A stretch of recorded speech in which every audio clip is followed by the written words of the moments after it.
사도행전 4장 12절 말씀입니다. 다른 이로서는 구원을 받을 수 없나니 천하 사람 중에 구원을 받을 만한 다른 이름을 우리에게 주신 일이 없습니다. 아멘. 인생의 고단함을 말씀합니다. 하나의 문제가 지나면 다른 문제가 찾아옵니다. 그래서 안식을 찾아 집을 구하고 자녀를 성공시키려 하지만 우리가 원하는 안식은 마치 무지개 저 너머에 있을 것 같이 아무리 노력을 해도 우리의 손에 닿지 않습니다. 이러한 상황에서 주님 앞에 나온 분들이 구하는 것들이 무엇입니까? 혹시 우리에게 안식을 허락할 것 같은 좋은 집, 자녀의 성공, 출세 등이지는 않습니까? 하지만 성경은 진리를 알지니 진리가 너희를 자유케 하리라 하셨습니다. 그러니 돈, 성공, 관계로부터 자유함을 원한다면 진리를 얻어야 합니다. 혹시 진리를 얻었습니까? 그렇다면 진리가 무엇입니까? 진리는 참입니다. 하나님의 말씀이니 곧 예수 그리스도입니다. 예수님만이 모든 문제 가운데 우리의 유일한 생명이고 빛입니다. 풀어서 말씀드리면 인생을 좋은 일, 나쁜 일로 판단하는 것이 아니라 예수 안에서 하나로 존재케 됨을 아는 것이 진리입니다. 이것을 모른다면 우리에게 찾아오는 문제가 문제로 여겨지게 됩니다. 왜냐하면 나쁜 일이기 때문이죠.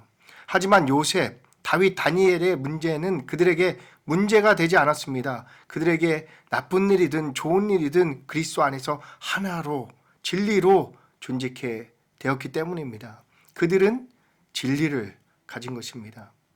그들이 가진 이 진리, 우리에게 찾아오는 모든 일들은 하나님께서 알고 계시고 그 안에는 하나님의 선한 뜻이 있음을 믿는 그 믿음, 이 믿음이 우리로 세상에서 승리케 하는 것입니다. 그러나 혹시 문제를 만났다 여기는 분들은 이 진리를 구하시기 바랍니다. 다른 사람이 맞다 틀리다 하지 마시고 부디 이 일을, 진리를 구하는 일을 해야 합니다. 그래서 아버지께서 찾으시는 그 한 사람의 예배자가 되어야 한다는 말씀입니다. 맞다 틀리다 율법이죠. 바리새인이죠. 그 안에 빠지는 순간 우리는 하나님의 자리를 차지해서 다른 사람 판단 정죄하고 다니는 것입니다. 하지만 그리스도께 속한 자들은 다른 문제가 있는 사람, 사람들에게 비판받는 사람 찾아가서 그들에게도 예수가 필요함을 아버지 하나님께 기도하고 그들에게도 증거하는 삶을 살게 되는 것이죠. 이게 복음 가진 사람들의 특징입니다. 진리를 몰라서 마치 자신에게 하나님이 모르는 일이 찾아온 것처럼 당황하여 하나님을 원망하는 삶을 벗어나 진리를 알아 이생에 매여 유리방황하는 그들을 향해 이 진리를 선포하는 삶을 사는 것입니다. 이 부분을 조금 더 나누겠습니다. 창세기 1장을 보면 저녁이 되고 아침이 되어야 하루가 되어집니다. 이 일은 실수가 없으신 좋으신 하나님의 뜻입니다. 믿습니까?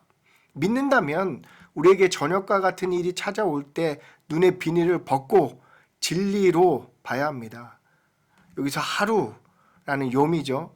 원어를 파자하면 진리를 건네다 라는 의미입니다.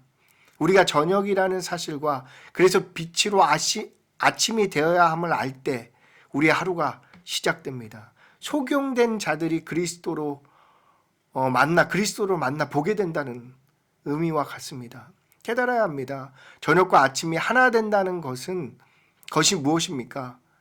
죄인과 의인, 악과 선이 그리스도 안에서 하나라는 것을 아는 것입니다.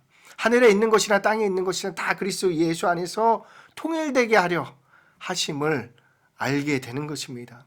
이를 아는 자들은 판단하고 원망하는 것에서 자유하여 하나님의 구원, 예수의 하나 되게 하시는 일들을 바라는 삶을 살게 되는 것입니다. 즉 우리가 속한 공동체에 문제가 찾아왔을 때 다른 사람들은 판단하고 그것의 옳고 그름을 말할 때 우린 예수의 하나 되게 함을 바라는 자가 된다는 것이죠. 부연 설명드리면 죄인이 그리스도를 만나는 것입니다. 아시다시피 의인은 그리스도를 만날 수 없습니다. 그렇다면 성도는 모두 죄인입니다. 죄인이었기 때문에 예수님을 만났죠. 그러니까 성도는 모두 죄인인 거예요. 그런데 성도가 어떻게 다른 이의 옳고 그름을 판단한다는 말씀입니까? 진리를 아는 성도라면 그러니까 우리가 죄인이기 때문에 의인이 되었다는 것을 아는 성도라면 다른 죄인과 같은 사람들, 문제 가진 자들을 향해 내가 너고 너가 나다, 나도 너와 같았다, 그러니 너도 예수를 만나야 한다 라고 증거하는 일 외에 할 일이 없다라는 말씀이죠. 이것이 그리스도 안에서 나쁜 일과 좋은 일, 악과 선이 아닌 생명으로 받아 하나됨을 믿는 자들입니다. 진리를 얻은 자들이죠. 바울을 보시기 바랍니다.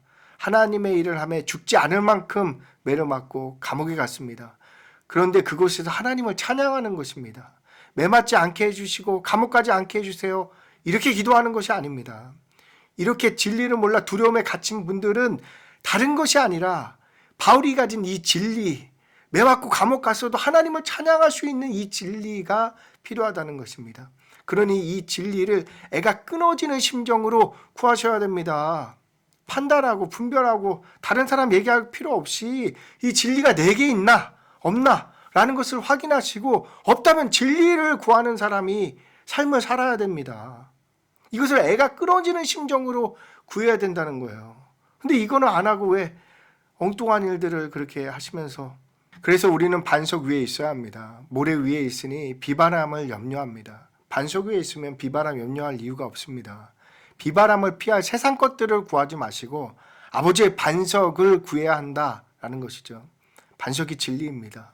결론적으로 성도에게 문제가 있다면 무엇입니까? 진리를 놓쳤다는 것입니다. 예수 버리고 돈, 성공, 출세를 붙들고 있다는 경고입니다. 외면치 마시고 이 말씀을 받으시기 바랍니다. 오늘 말씀이 이와 같은 내용입니다. 천하 인간에게 구원을 주실 분은 오직 예수뿐입니다. 다른 일은 없습니다. 그러니 문제를 만나 다른 곳, 다른 사람 찾을 필요가 없습니다. 하나님께서, 아버지께서 우리에게 이미 예수를 주셨습니다. 이미 해답을 가지고 계시다는 것입니다. 그러니까 의심하지 마세요. 하나님의 구원을 믿으시기 바랍니다. 그 아버지께서 자신의 사랑을 아들의 십자가를 우리에게 확증하셨습니다.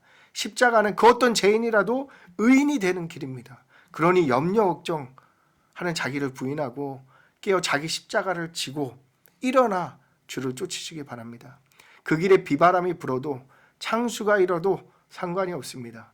온 세상이 염려 걱정하여 두려워 떠는 상황에도 아버지로 말미암아 강하고 담대한 삶을 시작하게 되는 것입니다. 죽음도 막을 수 없는, 세상이 감당할 수 없는 자가 되는 것입니다. 언제요? 진리를 알 때 말씀입니다. 이 진리를 얻고 싶지 않습니까? 그렇다면 다른 것이 아니라 이 진리를 자꾸 구하고 두드리는 우리 모두가 되길 기도합니다. 사도행전 4장 12절 말씀입니다. 다른 이로서는 구원을 받을 수 없나니 천하 사람 중에 구원을 받을 만한 다른 이름을 우리에게 주신 일이 없습니다. 아멘.